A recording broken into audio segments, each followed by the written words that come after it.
अस्सलाम वालेकुम जी। आज हम नेक्स्ट टॉपिक लेंस लॉ पढ़ेंगे।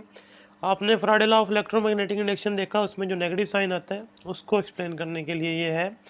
और फिर इससे जो इंड्यूस करंट प्रोड्यूस होता है इंड्यूस ईएमएफ की वजह से, उसकी डायरेक्शन भी हम एक्सप्लेन करेंगे। और ये बेस करता है law of conservation of energy के ऊपर, वो भी देखेंगे साथ में। तो सबसे पहले तो सिंपल सी डेफिनेशन है, जो लास्ट बात की थी मैंने Faraday law of electromagnetic induction के अंदर, कि जो इंड्यूस ईएमएफ है वो जिस चेंज से प्रोड्यूस होती है उसी को अपोज करती है। तो नेगेटिव साइन इसलिए आता है, वो आपका जो रिजल्ट था E is equal to minus N delta phi over delta T था, तो उसमें जो नेगेटिव साइन था वो इस बात को ही शो करता है कि जो इंड्यूस ईएमएफ है वो चेंज इन फ्लक्स से प्रोड्यूस हो रही है, तो induce EMF change in flux को ही अपोज करेगी। तो direction of induce current is always such as to oppose the change which causes the current. जो इंड्यूस करंट है उसकी डायरेक्शन ही ऐसी होती है कि वो उस चेंज को अपोज करते हैं जिसकी वजह से वो प्रोड्यूस होता है। अब इसका क्या मतलब है, देखें, आपके पास एक बार मैग्नेट है, मैं ये एग्जांपल से समझा रहा हूँ जो आपकी बुक में ही है। एक ये बार मैग्नेट, उसका ये नॉर्थ पोल और ये साउथ पोल, उसको हम पुश देते हैं एक कॉइल की तरफ। यहाँ एक कॉइल है, छोटी सी बना लें, तो यहाँ एक कॉइल रख लें, उस कॉइल को हम गैल्वानोमीटर के साथ जोड़ देते हैं। अब कॉइल जो है, ये मैग्नेटिक फील्ड लाइंस आएंगी इससे, आपको पता नॉर्थ पोल स्टार्ट लेती हैं, साउथ पोल की तरफ वो जाके फिर इनसाइड द मैग्नेट साउथ से नॉर्थ की तरफ आती हैं। तो अब ये जो मैग्नेटिक फील्ड लाइंस इसमें से गुजरना शुरू करेंगी जब आप इसको पुश देंगे टूवर्ड द कॉइल, इसमें से मैग्नेटिक फील्ड लाइंस बढ़ना शुरू होंगी, मैग्नेटिक फ्लक्स बढ़ना शुरू हो जाएगा, यानी मैग्नेटिक फ्लक्स चेंज हो रहा है। मैग्नेटिक फ्लक्स चेंज होगा, इसमें करंट आना शुरू हो जाएगा, और जो करंट आएगा उसकी वजह से क्या होगा, ये कॉइल भी तो मैग्नेट बनेगी। जैसे चैप्टर नंबर 14 में कहा था कि जब भी किसी कंडक्टर में से करंट पास करते हैं उसके बाद मैग्नेटिक फील्ड आता है। आल्दो यहाँ किसी सोर्स की वजह से करंट नहीं आ रहा है, जैसे बैटरी या कोई any other source of current से आप करंट प्रोड्यूस नहीं कर रहे, बल्कि चेंज इन फ्लक्स की वजह से उसमें इंड्यूस करंट आ रहा है।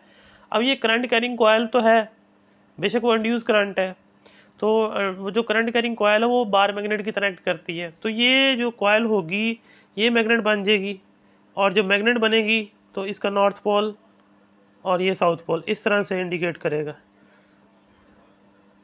ये भी इधर से ऐसे मैग्नेटिक फील्ड लाइंस इसकी बाहर निकल रही होंगी और इधर से वो अंदर आ रही होंगी वापस।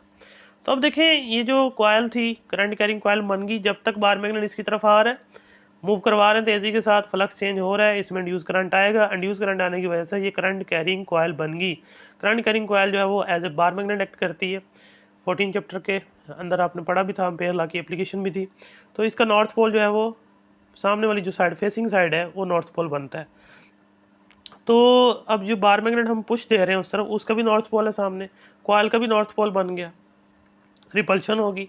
आप बार मैग्नेट को पुश करना चाहते हैं, लेकिन जो इंड्यूस करंट आया उसने जो मैग्नेटिक फील्ड प्रोड्यूस कर दी है अराउंड द कॉइल, वो मैग्नेटिक फील्ड जो है आपके बार मैग्नेट की मोशन को अपोज करेगी। यानी आप फ्लक्स बढ़ाना चाहते हैं मैग्नेट को आगे मूव करवा के, लेकिन वो इंड्यूस करंट की वजह से जो मैग्नेटिक फील्ड है वो उस चीज़ को अपोज कर रही, वो उसको कम करना चाहती है। ठीक है जी। अब उल्टा कर दें, बार मैग्नेट बिल्कुल करीब ले आए, मैक्सिमम फ्लक्स हो गया, तो डेफिनेटली अब चेंज नहीं, अगर बार मैग्नेट रुक जाएगा तो इंड्यूस करंट भी नहीं होगा और ये मैग्नेटिक फील्ड भी नहीं होगी। अब वापस पुल करें, बार मैग्नेट को वापस पुल करेंगे विद वेलोसिटी v के साथ, फ्लक्स फिर चेंज होगा, अब मैग्नेटिक फील्ड लाइंस कम होना शुरू हो जाएंगी कॉइल में से इस बार मैग्नेट की, डेफिनेटली अब भी मैग्नेटिक फ्लक्स चेंज होगा, अब भी इंड्यूस करंट आएगा। लेकिन अब बार मैग्नेट की डायरेक्शन क्योंकि बैकवर्ड है, हम वापस पुल कर रहे हैं, तो डेफिनेटली जो इंड्यूस करंट है उसकी डायरेक्शन भी चेंज होगी। जब इंड्यूस करंट की डायरेक्शन चेंज होगी, डेफिनेटली क्या होगा, इधर क्या आ जाएगा, साउथ पोल बन जाएगा, और इधर क्या बन जाएगा, नॉर्थ पोल बन जाएगा, क्योंकि डायरेक्शन चेंज होगी करंट की। और ये जो मैग्नेटिक फील्ड है ये टोटली करंट डिपेंडेंट है। तो डेफिनेटली अब जो साउथ पोल बना है इस कॉइल का, वो बार मैग्नेट के नॉर्थ पोल को क्या करेगा, अट्रैक्ट करेगा। तो हम उसको वापस पुल करना चाहते हैं, लेकिन वो उससे अट्रैक्ट कर रही है, यानी हम वापस पुल करके बार मैग्नेट को मैग्नेटिक फ्लक्स कम करना चाहते हैं, लेकिन जो इंड्यूस करंट आया उसकी वजह से जो मैग्नेटिक फील्ड है वो मैग्नेट को अट्रैक्ट कर रही है, वो मैग्नेटिक फ्लक्स को बढ़ाना चाहती है। तो चाहे आप मैग्नेटिक फ्लक्स बढ़ाएं बार मैग्नेट की मूवमेंट की वजह से या कम करें, जो इंड्यूस करंट आएगा उसने हमेशा उस फ्लक्स की चेंज को अपोज करना है, क्योंकि वो इंड्यूस करंट ऐसी डायरेक्शन में प्रोड्यूस होता है, उससे जो मैग्नेटिक फील्ड आती है वो सामने जो फेसिंग जो पोल आता है वो अपोजिंग आ जाता है। जब आप पुल कर रहे थे, पुश कर रहे थे toward the coil, north pole बन गया, नॉर्थ पोल बना, और वापस से जब पुश किया तो वापस पुल किया तो साउथ पोल बना। अब यहाँ देखें एक और बात इससे पता चलती है, करंट की डायरेक्शन पता चलती है। हमने कहा था राइट हैंड रूल हमने वहाँ इंट्रोड्यूस करवाया था जब हमने सोलेनॉइड पढ़ा था। सोलेनॉइड में ये कहा था कि जब भी करंट कैरिंग सोलेनॉइड जो है आप उसको ऑब्जर्व करेंगे तो वो as a bar magnet act करता है। तो उसका नॉर्थ पोल जो है ना फाइंड आउट करने के लिए हमने राइट हैंड रूल इंट्रोड्यूस करवाया था। हमने कहा था जो कॉइल है या सोलेनॉइड है उसको राइट हैंड में पकड़िए और फिंगर्स को कर्ल कीजिए जिस तरफ करंट हो, करंट की डायरेक्शन क्लॉकवाइज या एंटी क्लॉकवाइज, तो आपका थंब जो है वो नॉर्थ पोल की डायरेक्शन को पॉइंट आउट करेगा, आपका जो रेड थंब होगा। फिर अब यहाँ आ जाए, यहाँ हमें नॉर्थ पोल की डायरेक्शन पता है, हमने करंट फाइंड करना है, वही लॉ दोबारा अप्लाई करें। अब यहाँ देखें नॉर्थ पोल की तरफ आप थंब इंडिकेट कर दें, पॉइंट आउट करें, तो आपकी जो कर्लिंग फिंगर्स हैं वो आपको क्या बताएंगी, current in the coil, induce current की डायरेक्शन देंगी। तो ये जब इस तरफ नॉर्थ पोल है तो देखें जो फिंगर्स हैं वो कैसे कर्ल हो रही है, एंटी क्लॉकवाइज। तो जहाँ करंट कैसा है, एंटी क्लॉकवाइज करंट है कॉइल के अंदर। और जब नॉर्थ पोल इस साइड पे बना था, जब आपने बार मैग्नेट को वापस पुल किया था तो फिर इस तरफ है, तो देखें ये कैसे बनता है, ये क्लॉकवाइज बनता है। तो इससे न सिर्फ आपको वो रीज़न पता चल रही है कि वो जो नेगेटिव साइन है वो क्यों आता है, मतलब वो जो अपोज करता है इंड्यूस ईएमएफ और इंड्यूस करंट जो चेंज को अपोज करता है जिससे प्रोड्यूस हो रहा है, और ये भी पता चल रहा है कि जो इंड्यूस करंट है उसकी डायरेक्शन क्या है। अब नेक्स्ट आ जाए, हम डिस्कस करते हैं Lenz law and law of conservation of energy.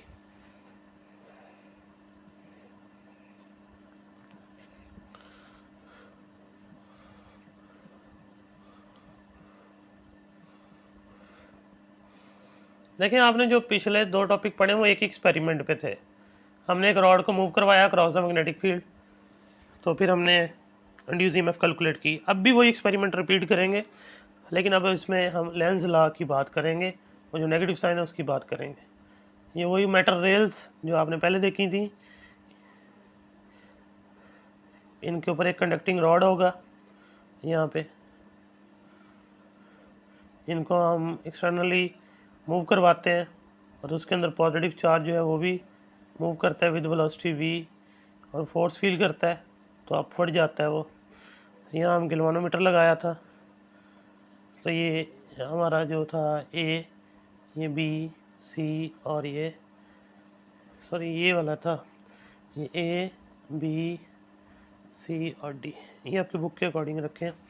तो अब ये था, और ये सारी चीज़ें पड़ी हुई थी एक मैग्नेटिक फील्ड के अंदर जो कि इनटू द पेज थी, क्रॉस से डिनोट करते हैं, इनटू द पेज जो थी, ठीक है जी। तो अब ये इनटू द पेज आ गई भी। अब यहाँ देखें जब आप रॉड को मूव करवाते हैं तो मैग्नेटिक फ्लक्स चेंज होता है, तो ये rod as a source of EMF काम करने लगता है, क्योंकि इसके एक एंड पे पॉजिटिव चार्ज इकट्ठे हो जाते हैं, एक एंड पे नेगेटिव चार्ज, तो जैसे वो बैटरी के जो टर्मिनल नहीं होते वैसे एक्ट करते हैं। फिर चार्जेस मूव करने लग जाते हैं सर्किट कंप्लीट होने की वजह से, बी से सी, सी से डी और डी से, फिर मैग्नेटिक फोर्स जो है ना चार्जेस को पुश देती रहती है बी पॉइंट की तरफ, और ये जो है ना वो करंट फ्लो करता रहता है जब तक रॉड मूव करता है in the magnetic field perpendicularly, यानी वी और बी का परपेंडिकुलर होना ज़रूरी था, नहीं ये हमने सीखा था वहाँ पे। अब देखें जब ये मूव करेगा इसमें करंट आएगा, जब करंट आएगा डेफिनेटली ये करंट कैरिंग रॉड हुआ ना, और करंट कैरिंग रॉड पड़ा कहाँ हुआ है, मैग्नेटिक फील्ड के अंदर, तो इस रॉड ने भी तो मैग्नेटिक फील्ड प्रोड्यूस करनी है ना, जो करंट की वजह से करनी है, तो इसकी मैग्नेटिक फील्ड और ऑलरेडी जो अप्लाइड की गई मैग्नेटिक फील्ड आपस में इंटरेक्ट करेंगी, तो इस रॉड के ऊपर फोर्स लगेगी, जो 14 चैप्टर का पहला टॉपिक था आपका कि current carrying rod in magnetic field, तो वो उसका रिजल्ट आपने ये निकाला था I × L × B।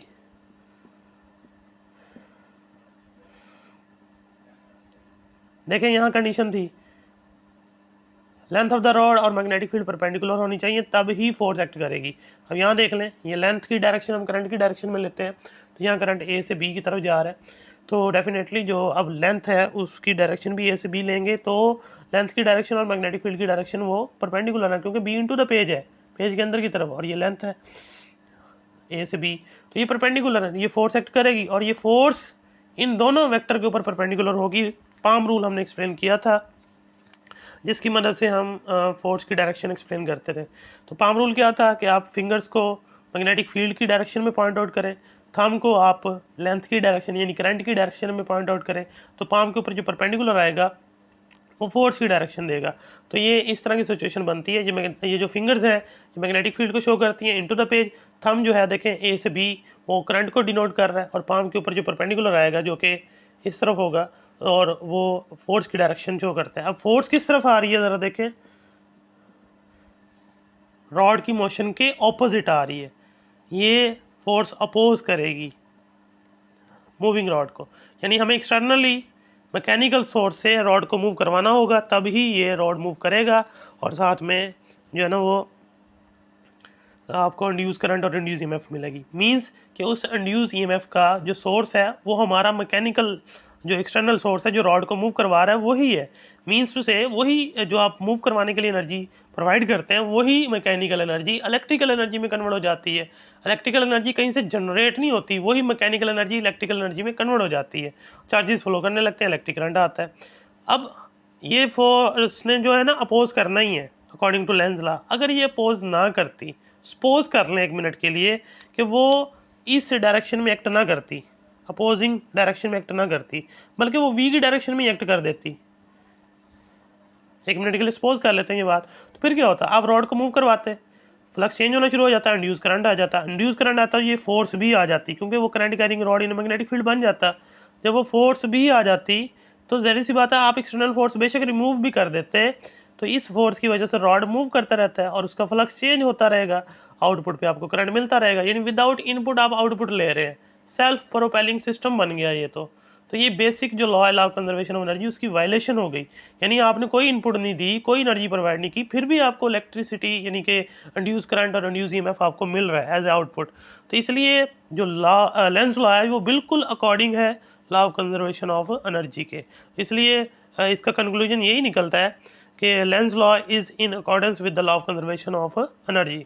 यानी जो जब भी इंड्यूस ईएमएफ या इंड्यूस करंट की बात करेंगे, इंड्यूस करंट ऐसी डायरेक्शन में ही जो है ना प्रोड्यूस होगा कि वो उस चेंज को अपोज करेगा जिससे वो प्रोड्यूस हो रहा है। तो नेगेटिव साइन जो हमने Faraday law of electromagnetic induction में भी लगाया था, ये वाला delta phi over delta t, साथ ये minus n number of turns को शो कर रहा है, तो ये नेगेटिव साइन उसी के लिए था कि वो अपोज कर रहा है। नेगेटिव साइन को 2 साल बाद, यानी ये फिनोमिना डिस्कवर होने के 2 साल बाद जो है ना एक्सप्लेन किया गया, और ये रशियन फिजिस्ट है हेनरिच लेंस, उन्होंने ये जो है ना डिस्कवर किया था, इसलिए उनके नाम से रखा हुआ लेंज लॉ। तो ये इंपॉर्टेंट भी है, लॉन्ग क्वेश्चन भी है सारी थ्योरी, कोई मैथमेटिक्स नहीं है। तो इसमें पहले तो डेफिनेशन लिखनी है, उसके बाद बताना है कि जो अपोजिंग फैक्टर वो आता कैसे है। तो करंट कैरिंग जो कॉयल है वो मैग्नेट बनती है, फिर वो मैग्नेटिक फील्ड ही बार मैग्नेट की मोशन को अपोज करती है, तो उससे आपको अपोजिंग फैक्टर पता चलता है। फिर इंड्यूस करंट की डायरेक्शन आप एक्सप्लेन करते हैं राइट हैंड रूल की मदद से। उसके बाद फिर आप बात करते हैं law of Lenz law and law of conservation of energy, उसमें आप फोर्स की बात करते हैं। जब पिछले एक्सपेरिमेंट में आपने किया, रॉड जब मूव करता है मैग्नेटिक फील्ड के अंदर across the magnetic field, definitely उसमें इंड्यूस ईएमएफ आएगी, इंड्यूस करंट फ्लो करेगा, इंड्यूस करंट आएगा तो current carrying rod in magnetic field बन जाएगा, और फिर जब वो current carrying rod in magnetic field बनेगा उसके ऊपर ये फोर्स एक्ट करेगी F=I×L×B, और वो एक्ट करेगी वेलोसिटी के ऑपोजिट डायरेक्शन में according to right hand rule. तो अब ये अपोजिंग फैक्टर रहेगा, आप एक्सटर्नल फोर्स प्रोवाइड करते रहे एक्सटर्नली, यानी कोई भी मैकेनिकल सोर्स एनर्जी प्रोवाइड करता रहे, वही एनर्जी इलेक्ट्रिकल एनर्जी में कन्वर्ट होती रहेगी, यानी इनपुट देंगे आउटपुट मिलती रहेगी। और फिर बाद में एट द एंड आप लिखेंगे कि अगर करंट यहाँ पर क्लॉकवाइज, ये तो एंटी क्लॉकवाइज कर रहा है, अगर क्लॉकवाइज कर लेता, सपोज कर लें, तो फोर्स हो जाती वेलोसिटी की डायरेक्शन में ही, तो आप रॉड को जस्ट स्टार्ट करवा देते मूव करवाना, उसके बाद ये फोर्स उसको मूव करवा लेती, एक्सेलरेट कर लेती, डेफिनेटली जो आउटपुट है वो आपको मिलना शुरू हो जाती है इंड्यूस ईएमएफ की शक्ल में। तो विदाउट इनपुट वो सेल्फ प्रोपेलिंग सिस्टम बनता, जो कि basic law of conservation of energy के अगेंस्ट बात है। इसलिए Lenz law is in accordance with the law of conservation of energy. तो ये आपका टॉपिक था, ये याद करना है, तैयार करना है, अच्छी तरह डायग्राम बनानी है इसके अंदर, बेशक ये थ्योरी है सारी, तो इसको अच्छी तरह देख लीजिएगा, अगर कोई बात ना समझ तो पूछ लीजिएगा। अल्लाह हाफिज़।